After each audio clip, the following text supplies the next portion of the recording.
We have assembled a world-class faculty, all who have ties to Duke, and I'd like to introduce that faculty now. Dr. Williams can advance to the second slide. Thank you. So our two guest faculty are Dr. Muhammad Onala. He did his fellowship with us from 2006 to 2008, and he's currently practicing at Ocala I in Florida. And our second guest faculty is Dr. Yvonne O. She also did a 2-year fellowship with us at Duke, 2008 to 2010. And Yvonne is the associate professor at University of California, San Francisco. Welcome, Yvonne. I'd like to also introduce our Duke faculty, Pratap Chawla, who is associate professor of ophthalmology here at Duke. Joshi Ding, assistant professor of ophthalmology here at Duke. Felipe Medeiros, professor of ophthalmology here at the Duke Eye Center. Kelly Muir, associate professor of ophthalmology here at Duke. And Julia Rosedal, associate professor of ophthalmology also here at Duke. We have 2 stellar fellows who just started with us a few weeks ago and very integral to our discussion today. Christos Theophanos and also Andrew Williams. Welcome. I'd like to go over some of the timeline and outline of what we're trying to accomplish today. As you know, the first 2 webinars focus on trabeculectomy and trabeculectomy complications. Today, we're going to focus on glaucoma drainage device surgery and all the latest technology. We'll talk about papers, evidence-based, and also we'll garner the full evidence of this faculty, the expertise of 113 years combined glaucoma experience. I'd like to turn the table over to Kelly Muir to give a little discussion of how we're going to entertain questions from our audience. Kelly? Thank you, Leon, and welcome to everyone. We look forward to having this discussion with you today. I'll be manning the chat function, so please send in your comments and questions, and I will try to look for an opportunity to voice those to everybody when we have a moment in the presentation. Thank you, Kelly. Also, as you saw, we want to thank New World Medical for their sponsorship of this program today. We got a lot of ground to cover. We probably have about 2 hours today talking about glaucoma drainage device technology, so stay as long as you can. A very thorough program, as you'll see. I want to move right into the program, and we'll start with our fellows, Andrew and Christos, to get us started. Perfect, and thank you, everybody. I wanted to start the presentation by giving a little background and history on glaucoma setons and glaucoma drainage devices. And the first modern description of what we think of as a glaucoma drainage device was published in the 1950s out of Pakistan by Dr. Kadir. And this is the first description of a gonio subconjunctival acrylic plate. And it built upon previous ideas and techniques of setons that drained fluid from the anterior chamber to the subconjunctival space with different wicks and threads, gold drains, and even horsehair in the past. This one was different in the sense that it adopted a device, an acrylic device, to connect those 2 spaces. And this was borrowed from the success of acrylic as it's used as an IOL a couple years previously. And the next slide shows a diagram of this initial device. As you can see, the head of the plate is inserted into the anterior chamber, connected to the body and the sclera. And a hole in the head of the plate drains the fluid into the engraved channels to create a subconjunctival bleb, much as we think of glaucoma drainage devices today. And then a few years down the road, Maltino described his device, maintaining a translimbal fistula using an acrylic tube, later silicone. This was attached to a plate that was sutured to the sclera, so distinction between the tube and the plate in this model. And this again created a subconjunctival bleb between the plate and the overlying tenons and conjunctiva. And this device has had several iterations over the decades. This is the initial description here. And then into the 90s, the first description of the Barvelt implant, based in principle on the Maltino design, but designed for a smaller conjunctival incision, yet with a larger surface area to overlay space in about 1 quadrant. It's designed to have a low profile and be flexible to conform to the globe with larger anterior fixation holes to help ease of placement. And the initial description shown here showed that there's a similar blood morphology as found with the Multino devices and similar surgical success rates. Of course, one problem that can happen with these non-valved implants is the early stages as we await for capsule formation for the tube to really mature. There's a risk of hypotony, of course, in that period. And so because of that issue, the concept of a valved implant developed over the first couple decades of these glaucoma drainage devices.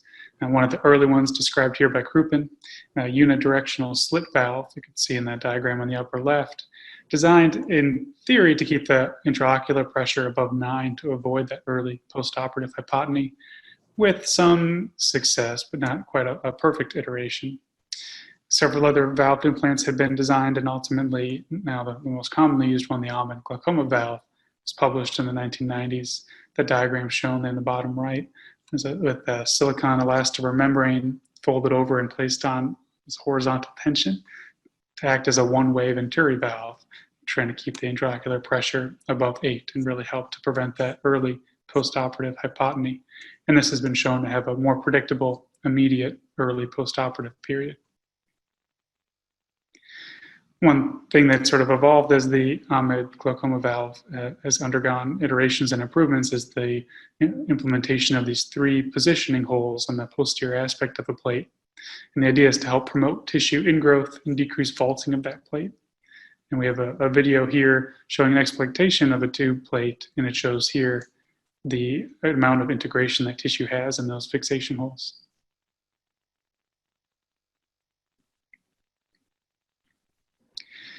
And we talk about the Ahmed and the bar vault in particular because they're the most commonly used. About 70 to 75% of all glaucoma drainage devices implanted worldwide is the Ahmed FP7 model. And the second most commonly used is the bar vault 350.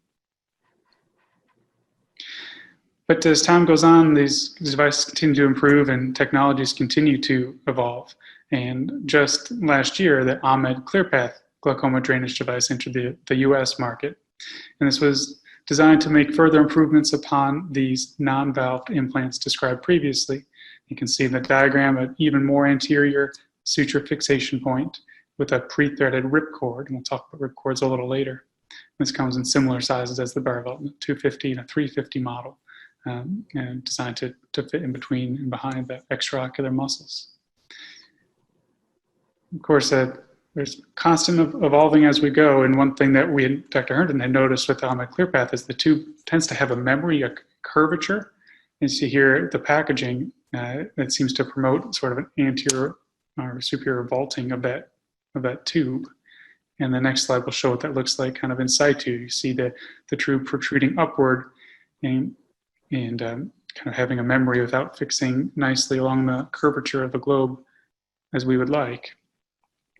And because of this observation, Dr. Herndon worked with New World Medical and helped to redesign the packaging to prevent this problem. You see in the upper 2 images the current tray holder with that plastic packaging upward along the length of the tube. On the revised version, that helps to keep that tube lying flat to help prevent this problem from happening. Andrea, I will stop you there and say that New World Medical has been very responsive and hopes to have the new formulation and packaging ready by next month. And so this should be ready in our hands as soon as possible. Thank you. And one very interesting and innovative push has been to think about ways to develop these glaucoma drainage devices for use in low-cost settings to really help ensure their widespread application worldwide. One very popular and successful one described has been the Audi, the Oralab aqueous drainage implant. And it's designed to be produced at a very low cost, at about $50 rather than hundreds of dollars for these other implants. And its design has been modeled off the bar vault. You can see an image on the right there. There have been a number of papers now comparing its efficacy to various existing tubes that are commonly used.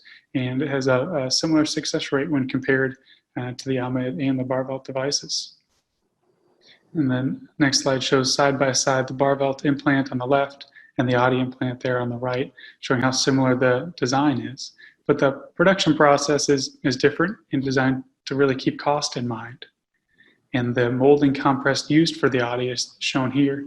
And the idea is to make a simple production process as possible to help minimize costs and ensure widespread availability and usage of this device. You'll see the next slide that the capsule formation of the, if you don't mind playing the automation, it shows the Audi device and the capsule formation around the plate.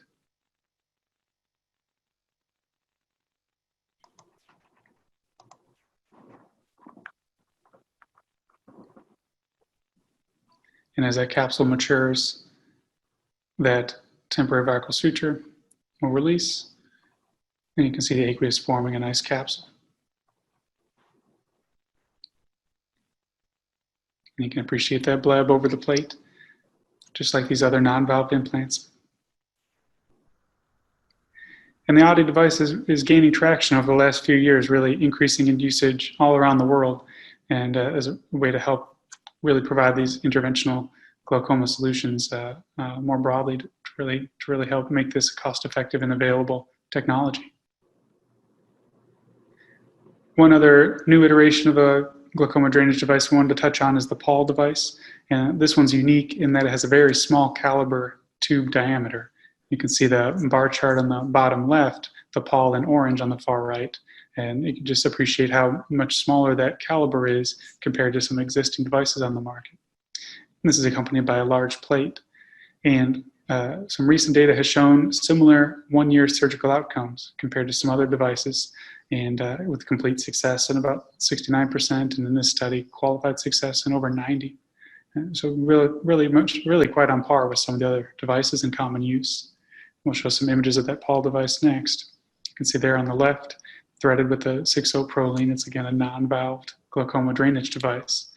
And to really help appreciate how fine the caliber of that tube is, that slide on the right shows the tube adjacent to a 30-gauge needle. To really appreciate how fine that is. Andrew, my understanding is that with the Paul device, one does not need to apply a ligature. You just adjust the length of the Prolene, as you see here, because of the small caliber of the tube. And Dr. Muir just put out a question to the audience to gauge the folks who are actually using these devices, Paul and Audi.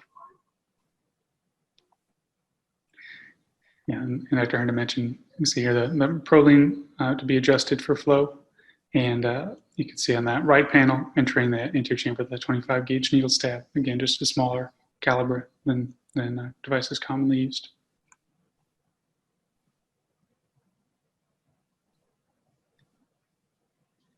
At this point, we wanted to... One of our attendees asked a question about if we have any evidence regarding the effectiveness of the Audi device versus the Bearvelt.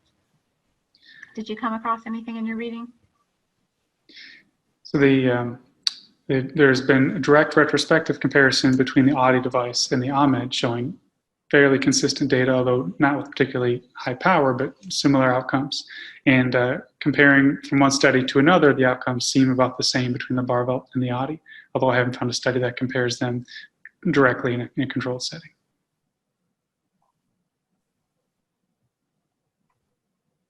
Any other questions, Dr. Muir? Yes, we do have an attendee who, Dr. Masood, who reports that he has implanted one Audi so far and that the procedure is the same as for the Bearvelt. Great. Thank you, Andrew. We wanted to briefly discuss some of the landmark studies related to glaucoma drainage implants. The first that we'll discuss here is the pooled data from the ABC and AVB studies. That's the Ahmed Bearvelt comparison study and the Ahmed versus Bearvelt studies. These are two multi-center randomized clinical trials that compared the relative efficacy of an Ahmed FP7 and a Bearvelt 350 implant. Combined, there were about 514 patients, ages 18 and older, who had failed a prior trabeculectomy and were randomized to either receive an Ahmed or a Bearvelt implant. And the endpoints that were studied included cumulative failure rate, which meant an IOP outside of the target range of 6 to 18, the need for de novo glaucoma surgery, mean IOP, glaucoma medication usage, and visual acuity. And at 5 years follow-up, the mean IOP did show a lower IOP in the Barvelt group, which was statistically significant. The difference was about 2 millimeters mercury. There was also a statistically significant difference in mean glaucoma medication, although the absolute number is somewhat small. 0.4 was the difference between the two groups, lower for the Barvelt group. The cumulative failure rate was also lower in the Barvelt group, and that was statistically significant. The de novo glaucoma surgery need was lower in the Barvelt group, which was statistically significant. However, there was a higher rate of failure due to hypotony in the Barvelt group compared to the Ahmed group, which intuitively makes sense given the valved nature of the Ahmed tube. The key takeaways from these studies were that both implants were effective in reducing the IOP and the number of glaucoma medications needed, that the Barvelt patients did have a lower failure rate and lower IOP, as well as lower medications compared to the Ahmed group, but that the Barvelt patients had a higher risk of hypotony. I'm going to pause here, Christos, and ask Dr. Medeiros. Felipe, what are your take-home points, and how do you apply these papers into your practice? Right. So, well, these results, this is an important study, but these results are far from being surprising. We knew that the Barvelt tends to result in pressures that are a bit lower than Ahmed at the cost of a higher possible risk of complications. But these studies help quantify it, and I think it's important to look at this carefully. And so you see over the years that there's about a 2-point difference in the mean pressure in the two groups.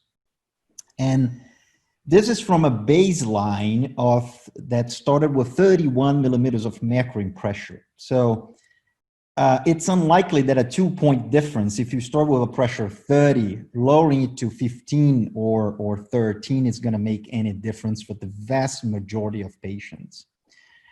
And what you also have here is they report a lower mean number of medications. And this, I see this all the time, and this is a bit problematic in the way this is reported. And the reason is, it's not really meaningful to say that the mean number of medications was 1.5. What does it mean, 1.5? So the patient overall would be expected to use 1.5 medications. What does it mean to use 0.5 medication? So then that's not really the most appropriate way to report this kind of data. You should report the median or the mode, and then you compare them. Because patients use 1 or 2 or 3, they don't use 1.5. And that would help us see really the magnitude of the differences and understand whether they're really clinically relevant. The other thing is, even though this is the largest study that has ever been done, these two to compare these devices, the numbers are still quite small in order to compare meaningful complications. So what you have here is the study is powered to detect differences in pressure, but it's not really powered to detect differences in complications. So then you actually had there a 10 times higher risk of hypotony in the Barvelt group. Yes, the number is still small, 4% and 0.4%, but it's 10 times higher. And you have to keep that in mind. If you actually look at the numbers of patients who had severe vision loss, the Barvelt group, the numbers are small. It was like, I think about like 18 in the Barvelt and 13 in the Ahmed, but it's still 40% higher in the Barvelt. So this is a problem with these studies, and this is something to keep in mind. So in practical terms, the way I see this data and the way I apply it in clinic is that for the vast majority of patients, I feel that the Ahmed is a better option. But in those who start off with lower pressures and you really need to try to achieve very low pressures, I then sometimes indicate a bar valve implant. But of course, considering very carefully risk-benefit ratio, whether it's one eye only and the severity of the disease and things like that. Thank you. Christos? So the next study that we wanted to talk about is the TVT study, the tube versus trabeculectomy study.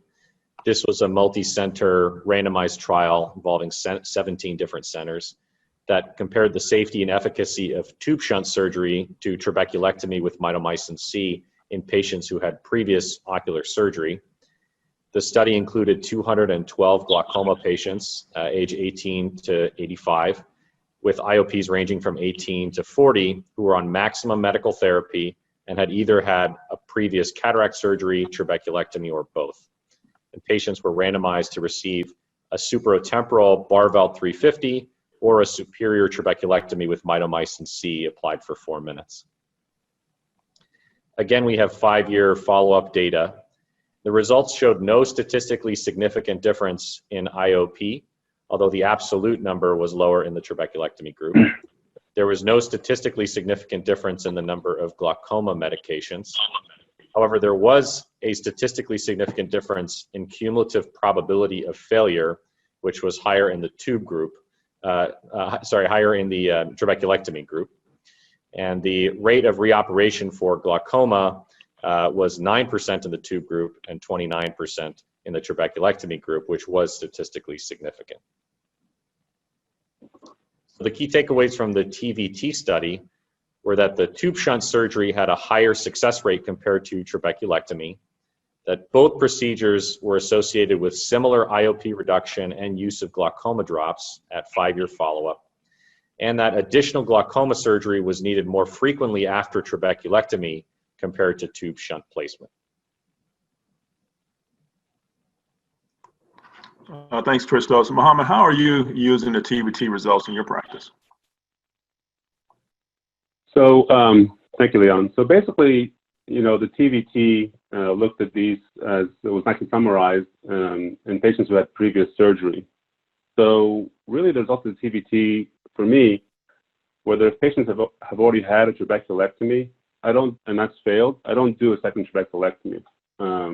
So at that point in time, you know, if they've already had a bleb procedure and that bleb procedure has failed, we know that from the TVT that doing a second trabeculectomy has a higher failure rate as well as a higher need to reoperate compared to doing a bare valve. So in patients who've already had a previous trabeculectomy and it's failed, I then go on to do a tube surgery rather than considering doing another bleb procedure or another trabeculectomy, which was really, you know, kind of that's something that was our practice pattern in fellowship, you know, and going forward. But it just helped. It was nice to see that and see that confirmed because there would still be people who talk about doing a second trabeculectomy after a failed trabeculectomy. And I think that's just kind of, for me, really settled the question in my mind. So Mohammed, what if you have a patient who's got really severe disease, maybe needs single-digit pressures? Do you think you can get single digits with the tube, or are you more likely to get it with the trabeculectomy? The TVT study doesn't really address that, but I do have, and certainly all do have, patients who need single digits, and I struggle with that. I certainly may consider a second trabeculectomy. You can certainly do a glaucoma device if that fails, but if we have one opportunity to get single digits, what are the thoughts from others on the panelists? You've got a patient who needs a pressure of 8. Well, if I could just address that, Leon, I mean, yeah, if you need single digits pressure, I think a trabeculectomy will get you a lower pressure and I'm more likely to want to do trabeculectomy. But you said if you've got one shot, and I think what you said is they've already had a trabeculectomy, so you already had your shot. Now, if they've only had a previous cataract, which is what was in the study as well, then yes, I would probably do a trabeculectomy first if the only prior surgery was cataract surgery. So if they've had a previous bleb, I typically don't do a second bleb. I may try to needle the first bleb. I may try to revise the trabeculectomy, but I wouldn't, if I'm going to do a surgery and take up another quadrant, I'm going to go to a bare valve in that patient. What about you, Pratap? Yeah, I think it's interesting. Couple points to make here is that you know, particularly in the U.S., because we have an international audience here, we use a lot of medications, and the medications all have preservatives in them, particularly benzalkonium. And benzalkonium actually stimulates fibroblast growth and also can stimulate vascularity. So I think we're dealing with a little bit different population here than other places that don't use as much medications that we do. Our conj tends to be a little more vascular, a little more injected, and therefore, if you do a trabeculectomy and you have failure, if you have failure within a year or so, I won't do a second trabeculectomy. But if the trabeculectomy functioned for many years, then I will come back and do a second trabeculectomy, and then at that point go to a tube. Now, of course, there are lifestyle issues too. There are some lifestyle reasons for going for a tube ahead of a trabeculectomy, particularly patients that do a lot of swimming in fresh water, diving, those sort of things where they're higher risk of infection, and also some occupational hazards where you're worried about them getting an infection because there is a higher rate of long-term infection with trabeculectomy surgery. So those patients I'll lean towards a tube as well. But I think the original question I may have missed, but yes, I do agree. The barbell, I think clinically we have seen that the barbell has better pressure control than Ahmed. So yeah, I do the barbell if I prefer a tube.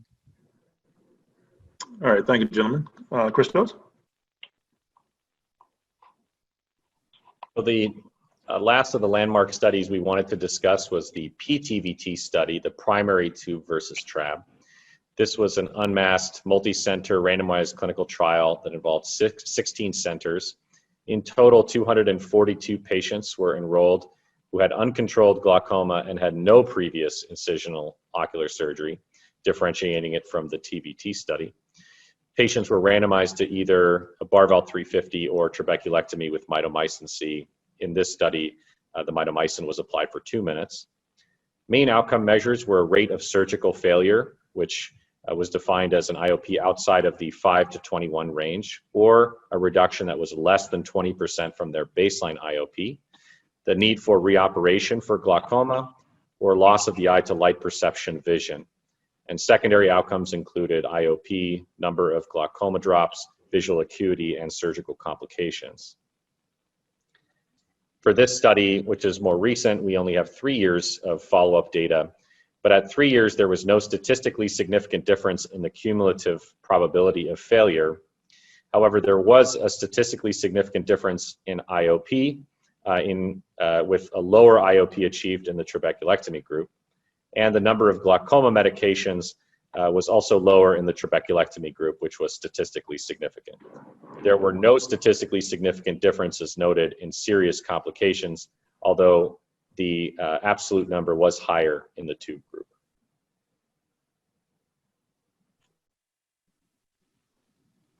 Great. So, Yvonne, how do you apply these findings to your practice? I think that the PTVT study kind of confirmed for us what you all taught us in fellowship, which is that if you need, just going back to our previous conversation about single-digit pressures, that if you need lower pressures, trabeculectomy is going to do better than tube. And you know, their primary outcome measure was failure, but if they also did some sensitivity analyses and looked at various IOP cutoffs for rates of complete success. These are patients where who don't require any medications after surgery. And if you look at those data, it's clear that trabeculectomy achieves complete success at various IOP levels, whether that be 17 or 14, whatever cutoff. And generally speaking, around the level, I think of about 10 to 15% complete success in the tube group and around 40% in the trabeculectomy group. They also looked at risk factors of failure or baseline risk factors that predicted failure. And the one that came out really was lower pre-op IOP. So patients with pre-op IOP less than 21. And I think that also kind of falls in line with what we're already thinking about in practice, which is those patients, you know, normal tension glaucoma patients, for example, patients who need lower IOP. Those are the patients in whom tube is likely to more result in failure than trabeculectomy. And then I think the other piece of information that I'm really interested in learning about when they report it is, you know, my personal preference for most cases is to do primary filtering surgery, meaning if the patient is phakic but doesn't have any significant cataract, I will do standalone filtering surgery. But of course, that always leads to the question of, the timing at which you then do the subsequent phaco and whether that increases the risk of failure. And in this population, about a third of the patients required cataract surgery within 3 years. And it'll be interesting to see how those patients did when they report those outcomes. Thank you, Yvonne. There's a question from the chat that is probably most relevant to the TVT study regarding the choice of surgery after phacoemulsification. And the question was always a tube. And I think that brings back to the point that in TVT, prior cataract surgery was considered surgery. And the discussion that we had previously centered more along the lines of what would you choose as a second surgery after the Trab failed. So perhaps I'll direct this question to Dr. Elmala. Does previous cataract surgery influence your decision of a tube or a Trab? For me personally, it does not. And if the only prior surgery is cataract surgery, obviously we do a conj assessment of the slit lamp, and if the conj seems mobile, which in most patients who have a clear corneal cataract surgery it is, then my first choice would be to do a filtering surgery before doing a tube in general. Provided that there's not a big history of uveitis, or I think there's somebody who's going to scar fairly quickly. But in general, primary open-angle glaucoma, where I want low pressures, my first choice would be to do a trabeculectomy.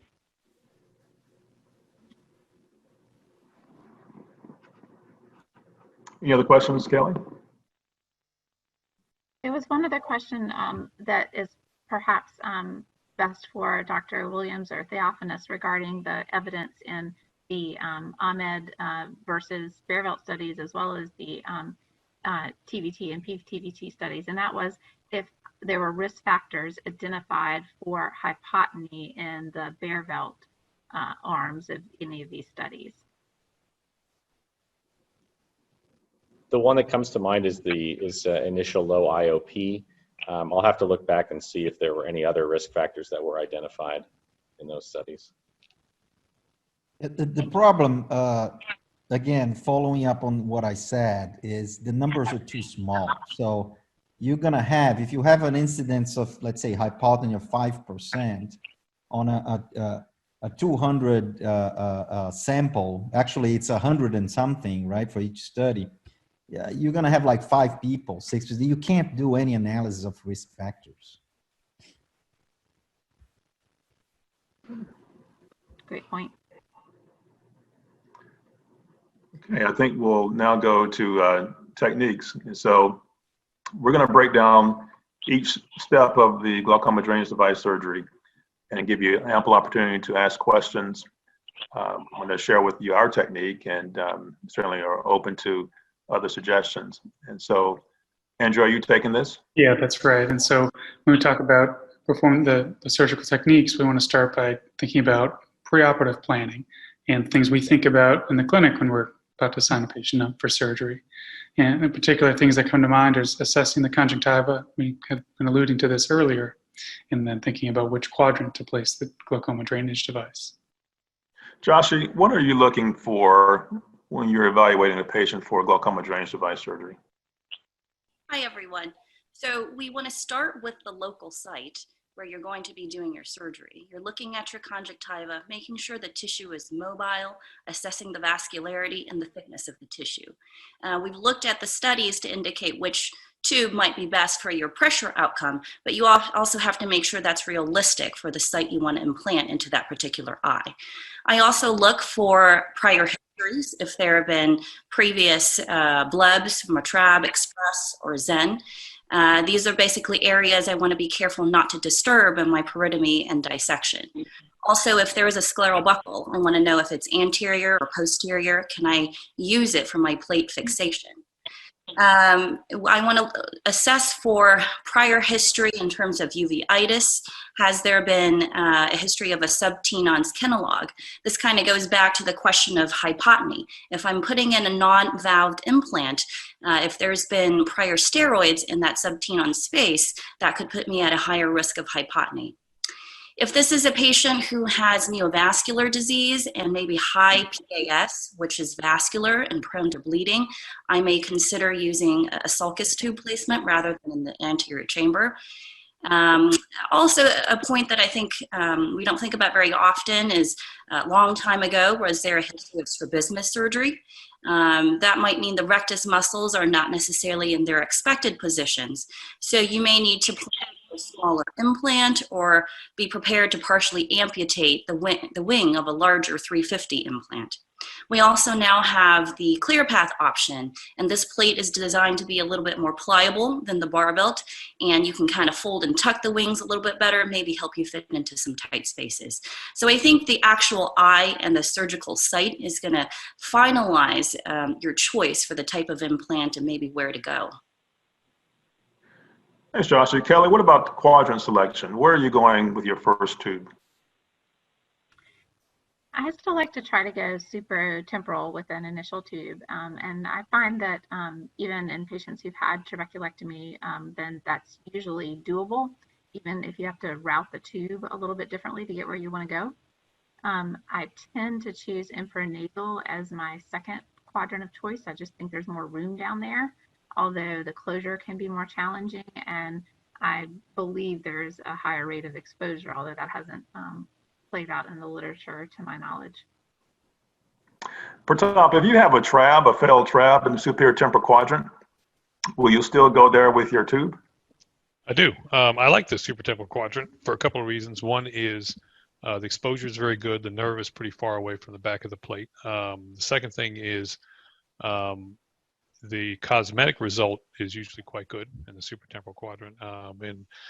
But what I do is, if there's a Trab that's sitting right in front of it, I'll just route the tube around the Trab, so it'll have a long course that goes around the tube and comes. And I try to come in with all the superior tubes as close to 12 as I can, so I have best lid coverage, and then the inferior tubes try to come in as close to 6 as possible, also to have the best lid coverage. What's your concerns about going through a Trab?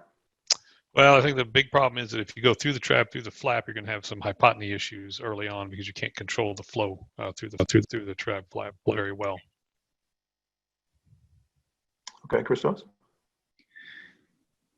And Dr. Challard mentioned distance from the optic nerve for the plate, and this is a particular concern in pediatric eyes and smaller eyes, wanting to be sure that the posterior aspect of the plate wouldn't be close to abutting the optic nerve. You see in the bottom left of the slide that an autopsy eye with a AMAT FP7 indicating that it can be easy to get too close. And because of this problem, Dr. Friedman and Dr. Margetta came up with a formula using some optical biometry measurements to help determine the distance that the anterior aspect of the plate should be from the limbus in order to avoid the touch between the posterior aspect of the plate and the optic nerve. And this also gives you an idea if the posterior aspect of the plate needs to be trimmed, and if so, how much. You see the formula from their published paper there, but perhaps more practically, an app has been developed to be able to plug in some of these optical numbers and have a result output about distance of the plate from the limbus, and if needed, how much posterior trimming could be required. So Pratap, you don't have a pediatric practice, but I think you use this formula in some cases. Yeah, particularly with short eyes, it helps quite a bit. You can just plug the numbers in. The nice thing about the formula is, and I think Sharon's actually on the meeting here today, but you can vary the anterior position of the plate also. You can bring the plate a little more anterior, trim the back end. You can get it really in and make sure you're nice and at least 2 millimeters away from the optic nerve. So it helps quite a bit. So a lot of nanophthalmic eyes, short eyes. If you in the slit lamp, if you just look at the patient and see the cornea looks a little on the small side, then I think you'd be well advised to go ahead and get an axial length on those patients to double check before putting tubes in. Thank you. And then we start getting into the surgical techniques themselves, and starting with opening up the conjunctiva. And One variable or variation could be the distance of that conjunctival incision from the limbus, whether it's at the limbus or 4 or 5 millimeters or so behind the limbus. We have a couple of videos showing these variations. This video shows the conjunctival dissection for ClearPath 350 device. This is the patient's left eye with severe primary open angle glaucoma. We started a conjunctival dissection approximately 5 to 6 millimeters posterior to the limbus superior temporally. I like to use lidocaine 2% with 0.75% marcaine. And it's important to make a wide dissection, at least 3 clock hours. It's important to hold the tenons as you're creating your dissection, first with Westcott scissors, and then second with curved Stevens tenotomy scissors. This technique can be a little uncomfortable with using the curved Stevens tenotomy scissors, so it's always important to give ample anesthesia with this dissection. The conjunctiva was not carried far enough, so the peritomy is extended further to a full approximately 3 clock hours in the superior temporal quadrant. Again, it is important to make sure that the tenons is secured with the magnifying forceps in this case, and then we make sure to extend the incision, the dissection with curved Stevens tenotomy scissors in the superior temporal quadrant.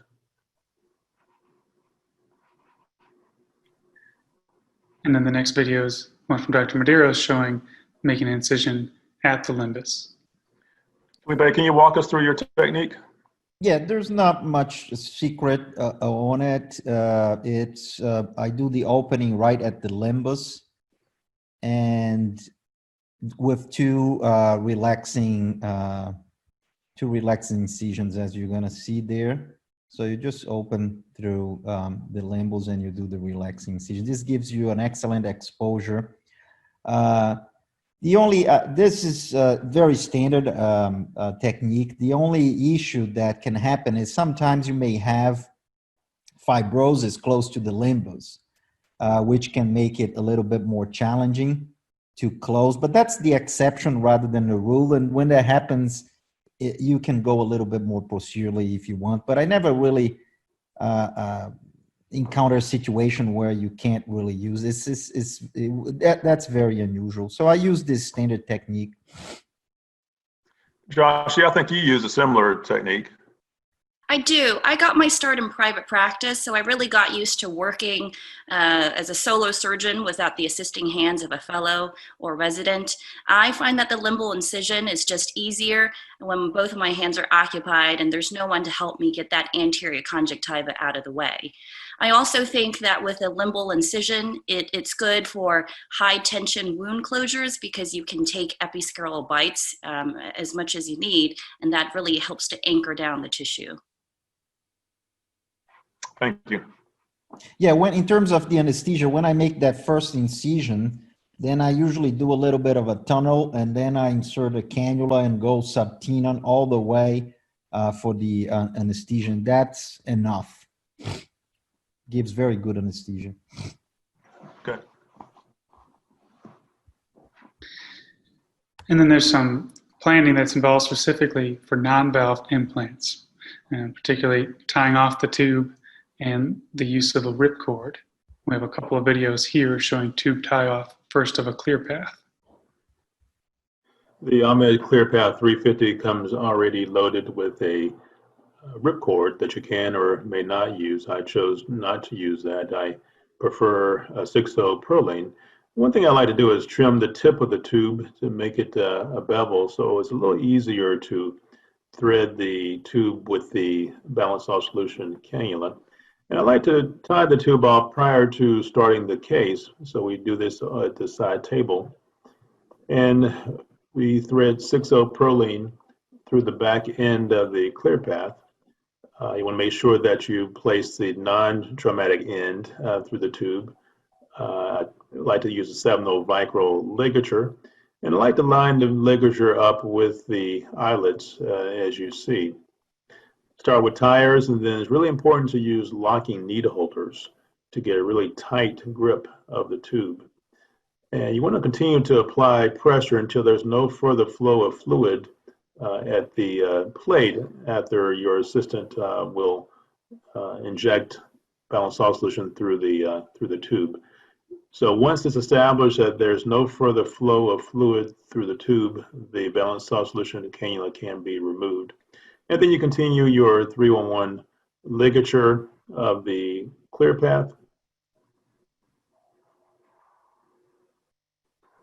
Now the ClearPath is ready to be inserted into the eye. And the next video shows the same process but applied to a bar vault. You see here. Yeah, one thing that's nice about the bar belt, it comes with the fixation suture already there. The blue suture, as you see, the packaging suture. And so it's easier if you're trying to tie these off without an assistant. You can slip the 7/0 Vicryl underneath that fixation suture, and so the other side won't be flapping in the breeze, if you will. And it makes it a little easier to tie your 311. Certainly, if you have an assistant, it's not as necessary. But once you start your 311, you then remove the fixation suture and then complete your tire. I like to stay about 2 millimeters anterior to the plate. This is the barbell 350. And as I shared with you with the ClearPath tie-off, you want to make sure this is tight enough that you have no flow of fluid through the back wall, through the back of the hole. Otherwise, you'll be dealing with hypotony issues early on. Just anecdotally, I'm told that for my fellows, it takes a lot more force to tie off the ClearPath than the bar belt. I guess the materials are a little different, but I haven't found that to be the case. Are there questions now, Kelly? Yes. There have been some great questions. I've been looking for the right opportunity to bring these up. One attendee has commented that he's doing limbal-based flaps, but sometimes has difficulty while inserting the tube. Perhaps Dr. Medeiros, who also does limbal-based flaps, could give some tips on that. Insert the tube? Yes, inserting the tube. Yeah, so I use a 23 gauge needle, and what I do, I go a little bit back and forth with the needle to enlarge a little bit the opening. And what I do when I have trouble inserting it, this in general works very well, and I don't have much trouble inserting. But when I need to get the tube in a specific position, or I really have trouble inserting, one thing you can do is insert a little 27 gauge needle through the tube. You start a little bit more posteriorly in the tube, and you insert it inside the tube, a 27 gauge needle, and then you use it to guide the tube. And that works very well to put the tube where you want and to insert it through. We do have video of that technique, Felipe, coming up. Before we move on, I wanted to share a little tip I have. When you've got your tube ligated and you're flushing with BSS to check and make sure it's tightly ligated, sometimes it can be hard to tell when it's just fluid. If you get a little air bubble into the tube and then you put your BSS cannula in, you watch the air bubble. And that's your gauge. The air bubble compresses a little bit, and then it really shouldn't move. So you can tell where it is in your column of fluid, and you can be sure that your ligation is secure.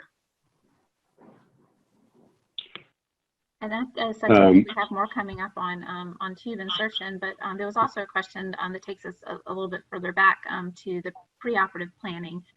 Does anyone do anything different with their medication regimen before surgery?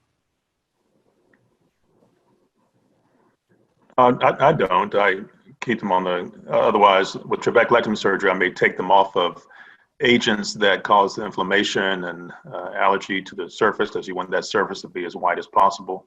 Not so with the tubes. I don't take off anything prior to surgery. Julia? No, I don't change any of the medicines. I remember when I was a fellow, Paul Lee liked to add some Pred before Trabs, but that's not something I do. I don't know if any of the rest of you are doing that. No.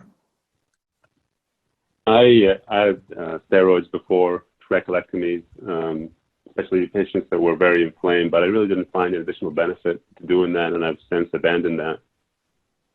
But I also agree, I don't do anything differently as far as stopping any medications before tube surgery. I may for trabeculectomy, but not for tubes.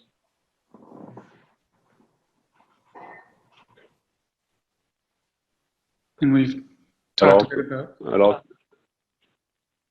No, I just want to make a comment also as far as tying off the tube. You know, I do the same technique that Leon Herndon showed so nicely in that video, but I find that it would sometimes take me a little bit of time to get a complete closure. So I do also use the locking needle holders to grab the sutures and make sure you get a good watertight closure. But one thing I've started doing is, instead of just tying it directly around the tube, I'll make an extra loop with the vicryl suture. So I'll go around, like we'll show in the video, but then I'll make an extra loop around it, and then I'll throw the knot with three loops. And when you do that, I found that you achieve a watertight closure much more quickly than the way I had been doing it before.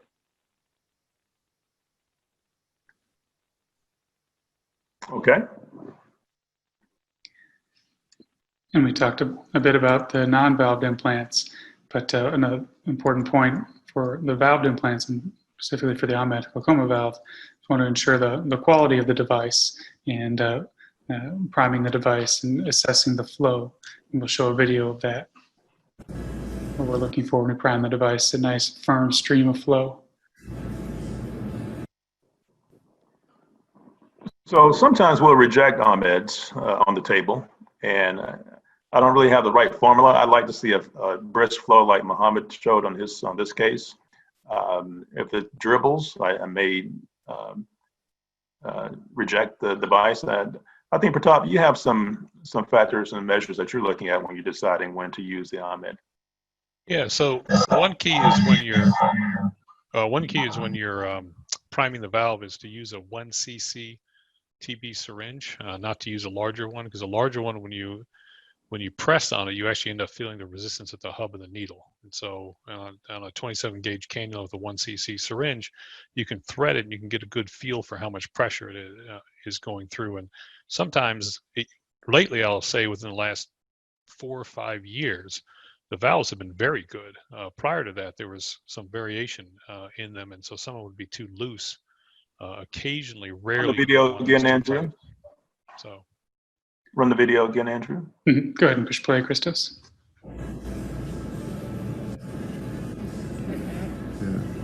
So Pratap, this looks good to you? Well, it's really, you're feeling the pressure. So you can't tell that here. When you're pushing on the TB syringe, that's when you feel the pressure resistance. So the flow is not, you can push hard and get a lot of flow, you can push softly and get less flow, but it's mostly the pressure resistance that I feel for. Top, do you still feel that? I went through a period maybe 6 months to a year ago where I stopped feeling much resistance. Yeah, and Yeah, it is much less in the lately, but I think there's much more standardization now, because I've noticed that, like I said, in the last few years, I haven't really had any that have had an issue. So I think they've done better with designing and manufacturing the valves.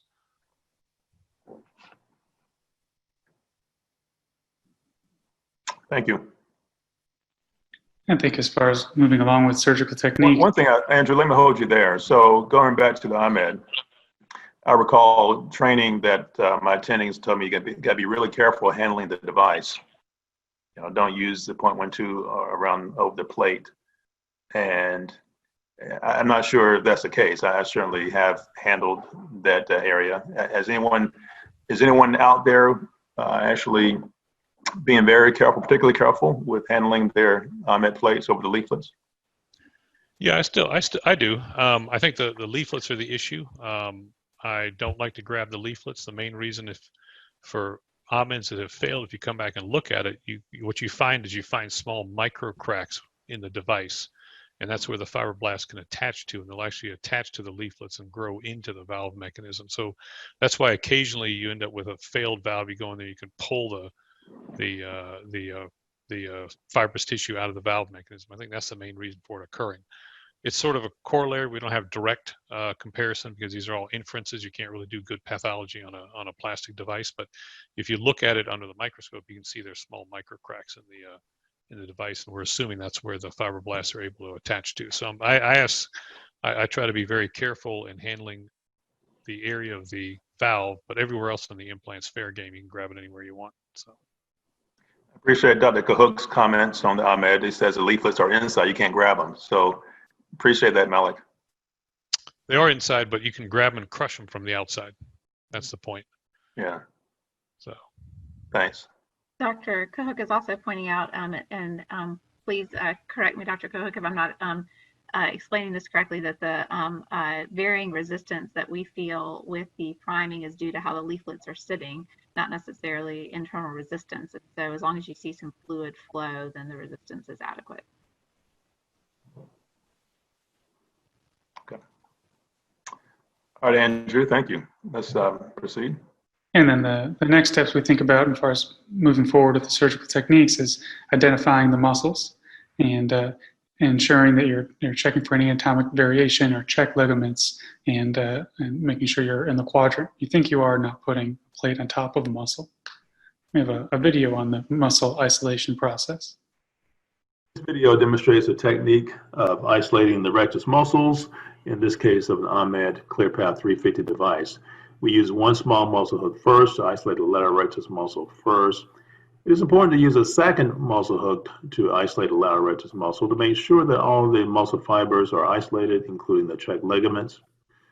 One thing that is nice about the Ahmed ClearPath devices is that they are very flexible. And in the case of a 350 ClearPath, I like to fold one wing of the ClearPath, in this case a trailing wing. This allows the device to have a certain stiffness and makes it easier to place the device behind the lateral rectus muscle. So once one wing has been folded, the lateral rectus muscle is approached, and the leading wing of the Ahmed ClearPath device is placed securely behind the lateral rectus muscle. It's important to make sure you have good contact with the tenons to make sure that the tenons layer does not unfold and keep the device from being placed posteriorly. Two muscle hooks are then used to isolate the superior rectus muscle in the same manner that the lateral rectus muscle was isolated. And recall that the trailing wing of the ClearPath has been folded, so this now needs to be unfurled. And as it is unfurled, it is positioned behind the superior rectus muscle very nicely. It is important to bring the device anteriorly to make sure that the superior rectus muscle does capture the wing of the device, as you'll see in this case. So now there's a good placement of the rectus of the device behind both rectus muscles.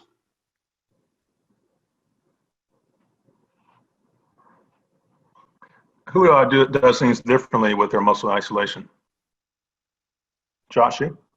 Yeah, when I trained at Iowa, Lee Allward, he would place sutures around the two rectus muscles. So he would use a gas muscle hook. It looks like your regular muscle hook, but there's a little hot eyelet at the tip of it. So you thread a 4/0 silk suture around it, and as you loop around the muscle, you grab the other end of the suture and pull it forward, and now you've got a girdle suture around the muscle. So you do that for each of the rectus muscles, and you've got the muscles looped to help facilitate placement of the tube plate, as well as use these girdle sutures to infraduct the eye. So it replaces a corneal traction suture. Yvonne, what is your technique for isolating the muscles? It's similar. I think it was interesting to see with this ClearPath sort of the latitude with which you could pull the device forward, but I realize now that's just because of the anterior location of the fixation holes. But I use a similar technique than what you showed in the video. But I definitely always check to make sure. You can be fooled quite easily thinking that you are behind the muscle, but you're actually anterior. So that last part of pulling forward to making sure that you're behind the muscles is important. Yeah, the thing that's different about the ClearPath, it does have large positioning holes that are more anterior. So Typically, for barbells, I like to have the top of the plate about 9 millimeters closer to the limbus. With the ClearPath, I like 7 to 8 millimeters.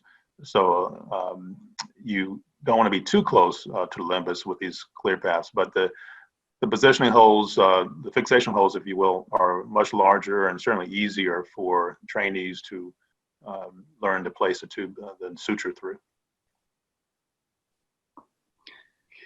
I think The that implant is a little harder to put in because it's so flexible. It's a little too flexible. Mm-hmm. Yeah, I'm really glad, Leon, that you showed that folding technique. I think that'll be really helpful for people who are out there and looking to go from the Barbelt 350 and trying some of these ClearPath 350s. Getting that second wing in is pretty tricky. So that's a nice technique that you showed. Okay, Andrew. we've been talking about those anterior eyelets for fixation, and that brings us nicely to the next step, is securing this plate. And we'll go ahead and show the video here of sutures used to secure the plate. And here, this is an Ahmed. Felipe, can you walk us through this? Okay, let me see what that is. I'm just fixating the plate. Yes. Yeah. Well, again, there's no secret there. Just What suture are you using? Nylon 8 there. Okay. Or 9. You can use 9 or 8. Okay. In general, I actually use nylon 9. And yeah. how far is your plate back from the limbus? So nowadays I don't really measure it anymore. It just goes with the experience, and I get the distance. But I would say about 8 from the limbus. Okay. Okay, Andrew. And then one thought or variation that has been described as far as securing the plate is, instead of placing the tube plate underneath the tenon space, is placing the tube supra-tenons, subconjunctival but supra-tenons placement. And the thought is, perhaps, especially in younger eyes, this may decrease some of the fibrosis of tenons being over the plate. And there's a diagram on the next slide. I have a case series described of this technique. Small series, about 22 eyes and 12 children you see on the diagram, the tube placement supra-tenons. And it found overall fairly high success rate, 82%. And as far as concerns about exposure, then quite fairly low, 10% in this series. Small N, but it seems to be successful for this group. Has any of our panelists tried a supra-tenons technique? I did for a while with the Motino 3. But I abandoned it because I did have a few erosions. That's when the Motino 3 had a pretty sharp ridge, but they have since revised that. But I have not gone back to using the supra-tenons. There are a couple of questions from the group about securing the plate. One is just regarding tips for doing so when you don't have a fellow or resident assisting you. Many of us are lucky to often have assistants, but we can't always. And I just find that asking the nurse to hold on the traction suture for me, give me a little bit extra exposure, and giving myself a more generous conjunctival peritomy is probably the most helpful for giving myself enough exposure when I'm working alone. Someone mentioned pre-placing sutures as a possibility for this. Does anyone in the group pre-place their sutures? No. Does anyone not suture the plate at all? When you're entirely by yourself, I like to use a tooth forceps, at least a 0.12, even a 0.3, to grab the sclera right next to where I'm going to place the fixation suture. And you can use that to bring your eye down some more and just expose the site better for yourself. And then when you take a bite of sclera, if you can't get it through the eyelet in one single pass, it's okay. You know, grab that suture, take it out, and then use a second pass to go through your eyelet. Yeah, so I often am doing these without an assistant also. And so I'll use, for my traction suture, a clamp, so that instead of like tape, so I can move it around to get that extra exposure that I need. And as Josh, you mentioned, I'll typically do a double pass if I need to, one pass through the sclera and then that second one through the eyelets. Works really nice. And I learned from Leon for that second pass, if you're working alone too, or you're working inside like a deep hole, that second pass, you can backload that needle and use it to fish around for the fixation hole in case of times of poor exposure. Yeah, another thing is don't get too hooked on having to place it through the hole. If you can't get it through the hole, but if you got it through, maybe adjacent to the hole and it goes through, that's fine. I do that sometimes. It's not a big deal. Couple suggestions. These include using a limbal conjunctival incision to give better exposure, and also considering an 8/0 silk suture, which may be easier to tie off without breaking than the nylon. So I agree with what's been said, and Julia's comment as far as not having an assistant. I usually just have a scrub tech when I operate. I also use a clamp. I used to use tape to suture, to put down the corner traction suture. So I use a clamp that way it can be moved around. And the only thing I ask the assistant to do, because my assistant is usually just a scrub tech and she's not looking through the microscope, is just take her index finger and push down on the suture to bring it down to the lower lid. And often that's enough to give you more exposure. In cases where you have a narrow fissure and there's more need for exposure, one thing you can do is place a second traction suture through the sclera, which Pratap Chawla taught me to do. You can take a bite through the sclera, perhaps just maybe 2 millimeters behind the limbus, and use that as a second traction suture to get more exposure directly to the sclera. And I've had to use that a few times. It's amazing, Pratap, that our past fellows are still doing some of our techniques, huh? It's amazing they remember. Do any of the panelists not suture the plate at all? We have a video coming up on using glue. I've tried that in the past, but I have abandoned that, so I always use a suture. Yeah, I would be careful about not using a suture. If you look, these plates, they can move around when the eye moves around if they're not sutured down. So I'd be careful with not using a suture, but I think glue is reasonable.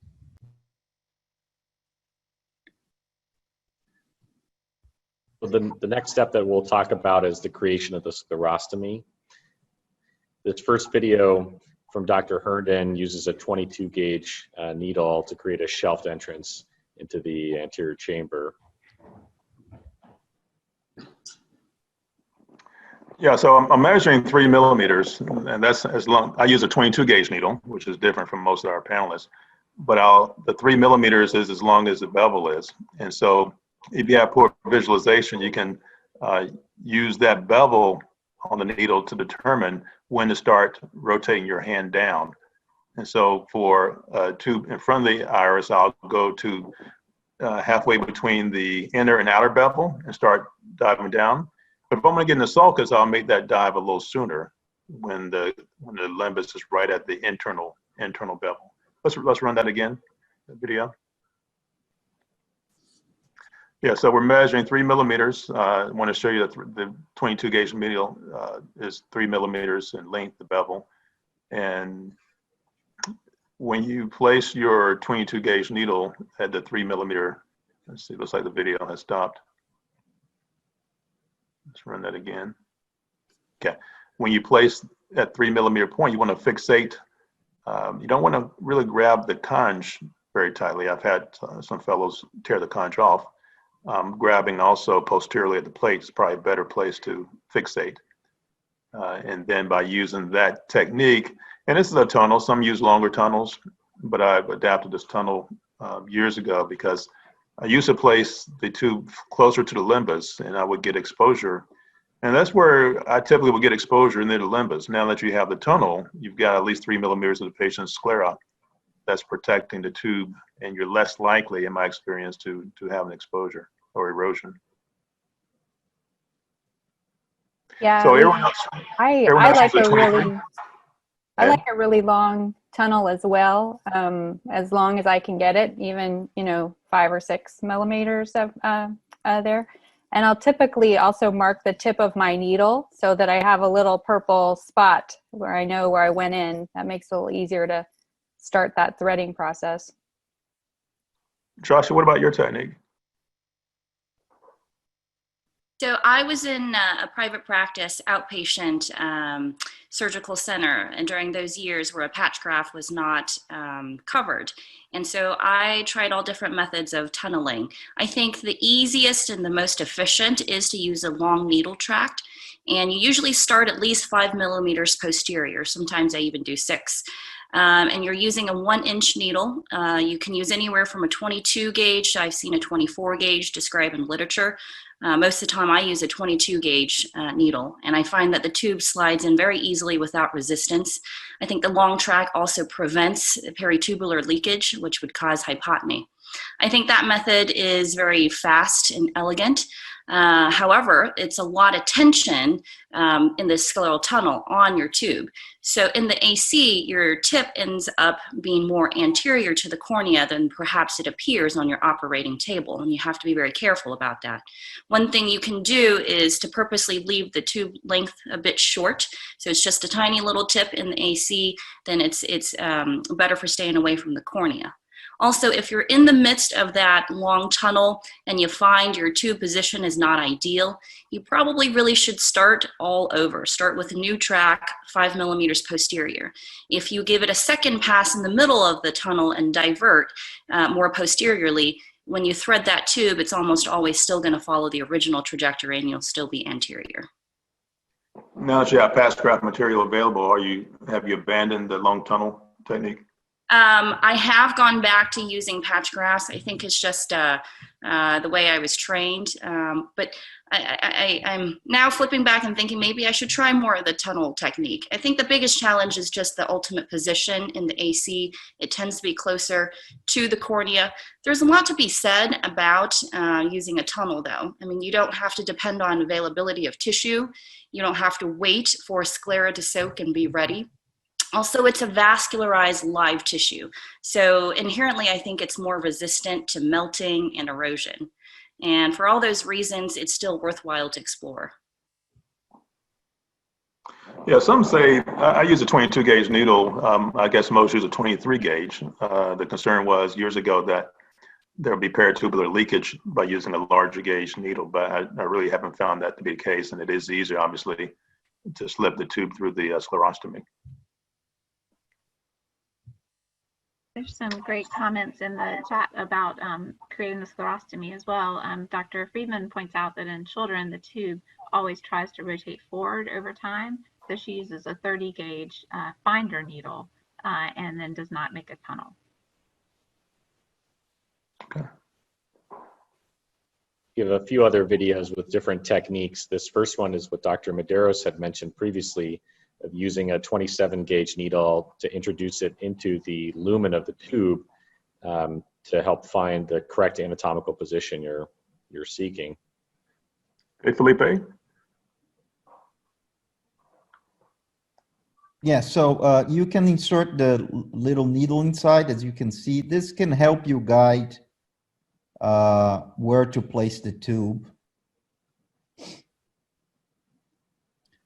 What gauge needle is this? This is a 27 gauge needle.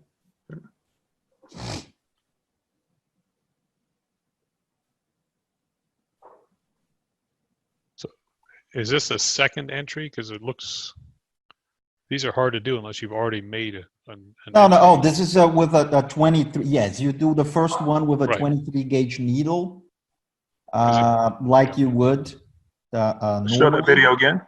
And then you use so there is a 23 gauge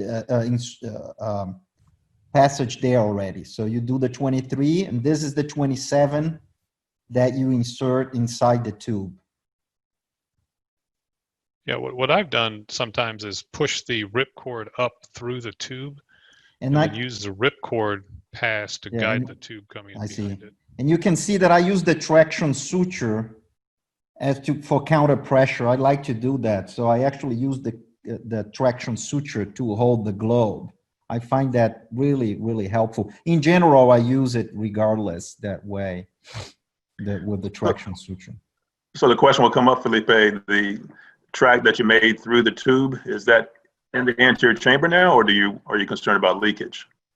No, I'm not concerned about leakage, no, because I've never really had issues about that, no, because of the way the way the tube is positioned. You can do it in a way that it will be on the within the sclera. That's a way to do, but even when it's not, I never really had issues with that.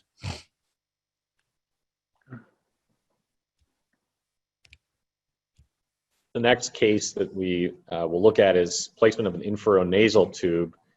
This video is a technique of bending the needle in order to give yourself better access when working that quadrant. Yeah, so this is a 22 gauge needle. I'll make sure this is the left eye inferior nasal quadrant, again, 3 millimeters back. And by bending the needle, it gives you more room. And you gotta have a pretty acute bend, as you see. You want to use traction by holding onto the plate. And I use my cues with the bevel that we talked about to determine when to start to rotate your hand down parallel with the iris.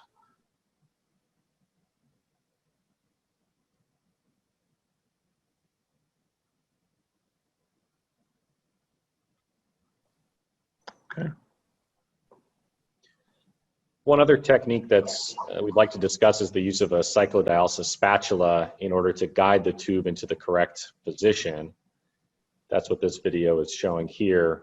The cyclodialysis spatula introduced in the paracentesis to keep the iris out of the way in order to get the tube in the location that you want. Yeah, let's play that again.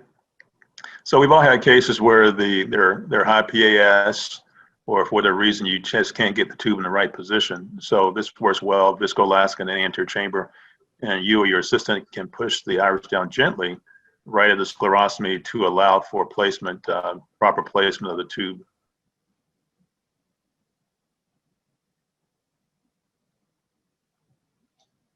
The next technique is using a flap technique in which a partial thickness scleral flap is created and the tube is introduced underneath.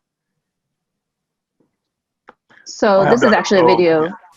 Yeah. This is a video courtesy of Joey Shaw, one of our UCSF fellows who's now attending here at UCSF, demonstrating this technique. I actually don't do this technique on a routine basis, but you create a flap just as you would for trabeculectomy, maybe a little deeper. You can see here a little bit of the uveal show through so that you get a thicker coverage. And the other difference here they're going into the sulcus and creating, there's this extra little bridge flap that was just created here. And so we're going to show a little bit more, I think, in a tube insertion section, that part again, because I know it went by kind of quickly. And then here, closing that flap. So the flap is, approximately on the order of 4 millimeters, 5 millimeters in width. And then depending on where you've placed your plate, you can gauge the length of the flap in that way. But there's an extra little piece of bridge tissue, which I think we're going to have another video which illustrates it a little bit better, and I'll talk a little bit about why that is created. And then here, there's going to be some wing suture closure. Okay.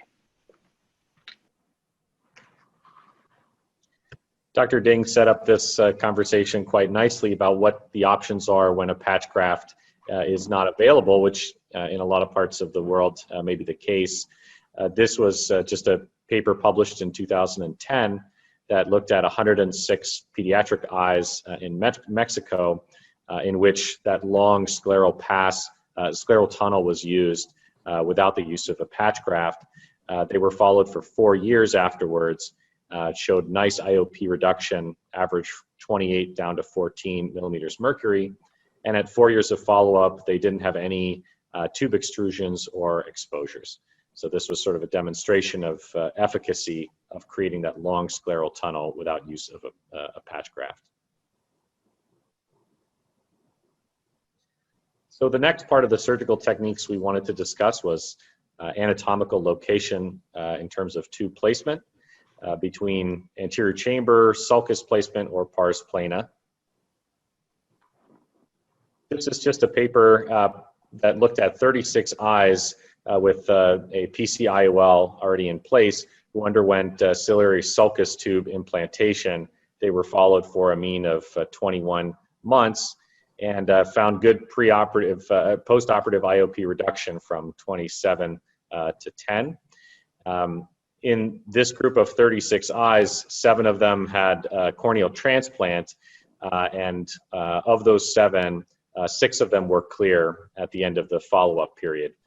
So this was a retrospective review demonstrating efficacy of placement of the tube in the ciliary sulcus, particularly in patients with risk for corneal decompensation.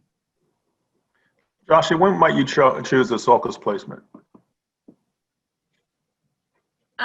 As I alluded to before, if for some reason going in the anterior chamber might be difficult, so like patients who have a lot of PAS, which by definition you might have to either tear through iris and cause a bleed, or go through cornea, which is going to cause corneal decompensation over time.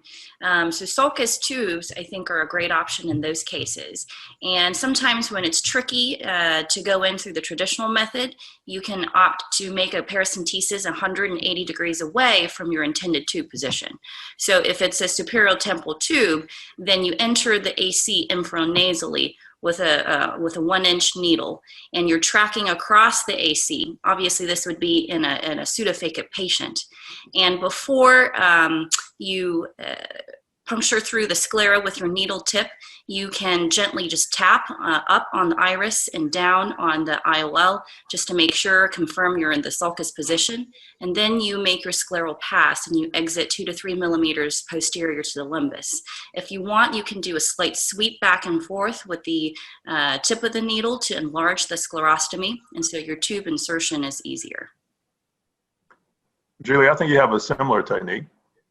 Yeah, when I'm trying to place a sulcus tube and I'm having trouble, like where it's kind of bumping up into the IOL, or recently I had one where it kind of dipped under the IOL and was really having trouble getting it placed. I pulled out a trick from Doug Ree, where I was a resident at Mass Eye that he showed me, where you make a paracentesis opposite, and then you come in with a 19 gauge needle, through that paracentesis into the AC, then under the iris, and then out where you want your tube to go. And then you thread your tube into the lumen of that 19 gauge needle, and then kind of pull out that 19 gauge needle as you put the tube in, and it lays that tube just right exactly where you want it. It worked really nicely for this nice patient a couple months ago. Christos, I think you have some video. Yeah, this is the video that Dr. O was discussing earlier, which shows sulcus placement of the tube. So here it's going through that little belt or bridge tissue that was just threaded through.